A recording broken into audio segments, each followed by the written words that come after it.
everybody, it's Rebecca here at White Mermaids, and welcome back to my channel. It's been a while, I don't know, but it doesn't matter. I'm here today with a wrap-up. I haven't done one of these in like 2 months, so I have 2 months to cover. Basically because school started in September and I'm a teacher, and I haven't had time to read, much less make videos, but I'm here today making a video, and I have 7 books to talk about from the last 2 months, which for most booktubers is like half of 1 month, but for me over here today, it's 2 months, and you know what? That's okay. So I have 7 books, and I have a 4.07 rating average over those 7 books, so it means I had a really great reading time period here, and now it's time to talk about those books. So let's start with the lowest and work our way up, just like the way we like to roll over here. We like to end on positive notes. So the lowest note, the number 7 read, if you're ranking them, or the 3-star read, which really, in retrospect, might have been more of a 2.5, was When Dimple Met Rishi by Sandhya Menon, or I think I mispronounced that and I'm really sorry. This one is a polarizing book. Some people really love it and gave it 5 stars. Some of my good friends on Goodreads did this. I did not like it, and other of my friends did not like it either, so it's very polarizing. It's basically, I like the concept. There's an Indian girl and she is rebelling against her culture. She doesn't want to find the perfect Indian husband. She wants to have a career, and she is a coder. She loves programming, she loves technology, and that's her goal. And so, which is great. I love it. I'm like, yeah, you go girl, you go girl. I'm proud of you. You code, you do that. Side story, I used to work at a technology camp, and one year we actually had a whole group of females come from all over the Middle East and Northern Africa called Tech Girls, and this was the kind of the same idea, and I loved it, and I loved it so much. But anyway, I have this background in technology camp, and she goes to a technology camp, like, thing, month-long Insomnia Con is what it's called, and I'm like, yes, I can relate to you, right? So this is Dimple, and then you have Rishi, and Rishi is an Indian boy who is very opposite. He wants these things, these traditional Indian cultures and values that his parents are really strongly feel about,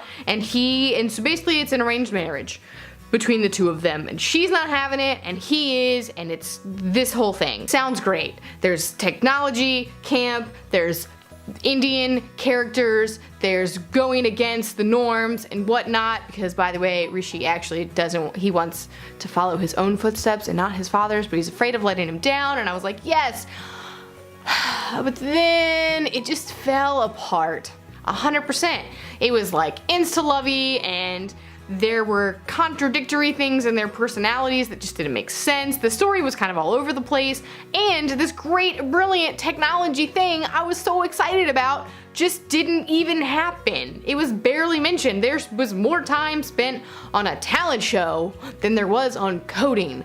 And if you have time for falling in love, then you're not really doing what you're supposed to be doing at this coding camp, which is supposed to be making this brilliant app, right? I don't get it. I felt like that was just like the excuse, but they should have just put it at summer camp, because honestly it didn't make sense to me, and I worked at a technology camp so I would know, and I was really disappointed. So I think other people I can definitely see how you would love it, because it is a really cute little romance story, but I am not a fan of those type of stories, and all the things I was excited about reading just kind of didn't actually appear there, except for the Indian culture thing, which was really cool. So anyway, 3-star read. I had 4-star reads. Wow, what a coincidence. So I'm gonna start with just random order, like the order that I read them in, to just do that. So they're not ranked here, they're just in here. Anyway, number 6/4?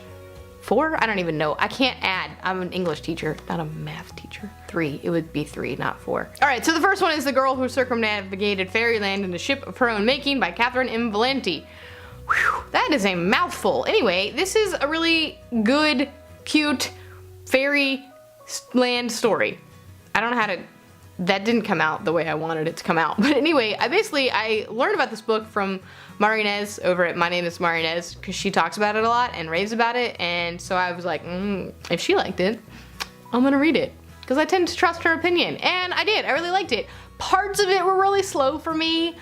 in the middle especially, but the ending kind of redeemed it for me, which gave it a 4-star. So I really liked it. It's a girl who's, I think, 11, because they're always 11. They're always 11. Anyway, she's like 11 and she goes to Fairyland and she has to kind of save Fairyland, and it's really cool and I liked it. And it felt a lot like Narnia in all the best ways, and I really love Narnia, and so I really liked this one too. So if you like Narnia, or like A Wrinkle in Time, I would recommend this one to you.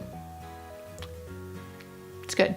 I liked it. Next up is The Smell of Other People's Houses by Bonnie Sue Hitchcock. This is a historical fiction book, YA historical fiction, and it's about these people living in Alaska, and they're very poor in Alaska, and there's different characters and each one's kind of going through different things, and I really liked it. It was kind of like a beautiful little story of growing up in Alaska in the 70s, I think is when it was, and it talks about like the history of Alaska and how some people didn't actually want Alaska to be part of the United States, which I didn't know because I don't really know much about Alaska, and I learned things. So it had a lot to do with the Alaskan culture and like the native culture versus the non-native culture, and just kind of this community and these people and these girls, and so I just really liked it. It's really short read too, so I'd recommend it if you like that kind of thing, or even if you don't. I liked it. It was good. Next up is And I Darken by Kiersten White. I read this one because I'm a host for the YA BookTube Awards for historical fiction, and the second book is one of the releases for this year of historical fiction. So I read the first one to prep myself for reading the second one should it get nominated. So anyway, I read And I Darken by Kiersten White, which is historical fiction, YA, set in the Ottoman Empire. Now I don't know about you, but I pretty much blanked out world history from my knowledge after I took the test on it in 9th grade and 10th grade, and then I forgot all of it, and I don't remember much except for like World War I forward. Yeah, and even then, it's a little hazy at times. World War II is big because I read a lot of World War II books. Anyway, I don't know anything about the Ottoman Empire. I haven't read about the Ottoman Empire since the 9th grade, which was half my life ago, I feel like at this point. So I really enjoyed the fact that it was set there and I learned something new, and I was like, it wasn't just a historical fiction taking place in either the Roaring 20s or World War II. It was somewhere different, or like medieval period times or Elizabethan. Like, it was different, and I really appreciated that, and I liked the characters. It made Vlad the Conqueror a girl, which is cool. There's like LGBTQ elements in there, and I really liked it. It's really big and long, but I liked it. So I gave it 4 stars, and I need to read the second one soon, probably, which is Now I Rise, I think, or something. Anyway, my last 4-star read was Ramona Blue by Julie Murphy, who also wrote Dumplin', which I have not read yet. But Ramona Blue she's a girl.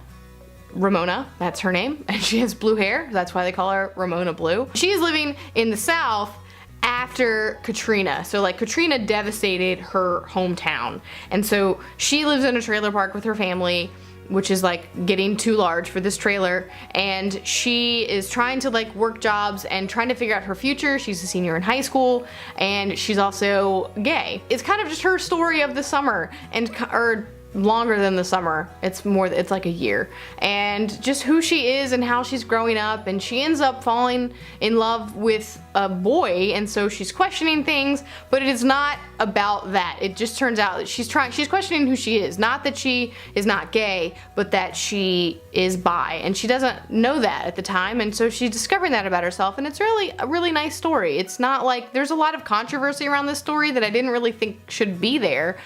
After having read the story, like, it made sense to me. I was like, oh, she's figuring out who she is. Like, she thought she was gay, and then she fell in love with a boy, and so she's realizing, I still like girls, but I also like this boy, so what am I? And she doesn't know, and she's figuring it out. I think it's really great, a great little coming of age story. I like the characters. It's quirky, it's weird, it's fun, and it's very relatable. I feel like people, college isn't the best option for everyone, and it really does explore that. Anyway, I gave it 4 stars, and I liked it. Next up is my 4.5-star read, which was Crooked Kingdom by Leigh Bardugo. I read 6 of Crows in August, and then Crooked Kingdom is pretty much why I didn't read much else in the month of September. It's because it's very long, and I was teaching, whatnot. But again, I really enjoyed it. I loved the characters. I loved the finale. I want more of this world. Is that going to happen, Leigh Bardugo? Because I want more. Please, give me more. Give me more. So it just expands on the story from the first one. The first one leaves on a cliffhanger, and it kind of goes with that. It expands on the characters. There's lovely things happening, and I just really enjoyed it. And I'm not going to go into detail because A, it's been 2-3 months since I read it, and B, if you haven't read Six of Crows, it will spoil it. So I'm not going to. But read them both because they're both really good, and the characters are like fantastic. I love them. So I gave it 4.5 stars. I don't know why I didn't give it 5, but I didn't. I gave it 4.5. I think parts of it I was like, meh, really? Really? Really? But I still liked it enough to give it 4.5.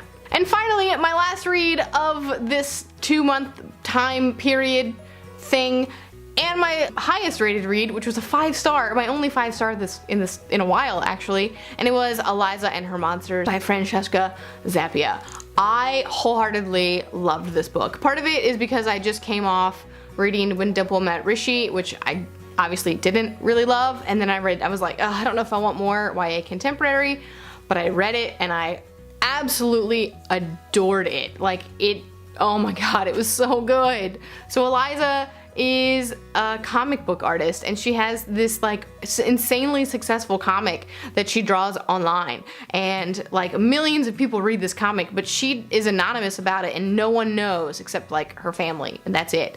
And so she meets this boy, he's a new boy, he comes to school, he's a big fan of her comic, and she doesn't know anybody in real life that actually read it, and so she's skeptical about it, but she doesn't really have any friends, and so she kind of befriends this guy, like they become friends, and it's just really nice. She has social anxiety, so it's nice to see that portrayed on the page, and as well as kind of this like fan fiction lore and like love of art and books and stories and just coming together, and I absolutely adored it. And I think the best part about it too is that source material, like her favorite book series, Francesca is writing on Tumblr, so you can read parts of it, which is really cool. Like it's very interactive, like it's real, even though it's not real, but it is real. I also really appreciated this idea of real friends versus fake friends, which is online friends. And as someone who's on YouTube, like I totally get that.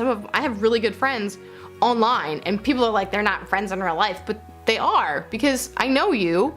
We've met through the internet. Why is that not real life? And so I really enjoyed this. I connected to it. The only part that I had a problem with is just like, I'm like, as an adult now, I'm like, just tell your parents. Like, you're so mad at them, but you don't talk to them, so how can they understand if you don't explain it to them? And yes, partly in the book, the story, it's showing how the parents are slightly at fault too, but like, come on. The teenage angst got a little bit much for me, because I work with teenagers all day, and I'm an adult, and I see the adult side of things now too. So it's interesting that happens, but it was still a 5-star read for me because I absolutely adored it. Well, that is it for my wrap up for the last 2 months. Sorry it was kind of rambling and long, but I just got really excited about some of these books. And so anyway, if you have any questions, or if you've read any of these, or you want to chat more about any of them, please let's do so in the comments or on Twitter, and tell me your favorite read from the last 2 months, because that's what I'm doing now. And I guess that's it for me today. I will see you next time.